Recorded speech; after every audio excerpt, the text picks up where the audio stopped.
Será que nossos olhos estão atentos? Uma geração que se diz tão forte, uma geração eleita, mas que vive dispersa, que falam estar disponíveis, mas na verdade estão perdidos, com seus olhos e ouvidos fechados. Uma geração que ainda não entendeu o verdadeiro chamado, que não vive conforme aquilo que Deus mostra. Mas e essa Bíblia? Essa é a nossa fonte de verdade? Será que toda a terra está pronta para a presença?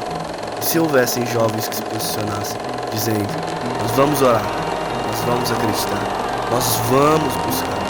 Ficaremos acordados até tarde pedindo pela presença de Deus. Vamos compartilhar o Evangelho com nossos amigos, ser luz em nossas faculdades, até que, enfim, nós possamos ver essa cidade despertar de tal forma que seu nome seja ecoado em todas as nações, em todo lugar.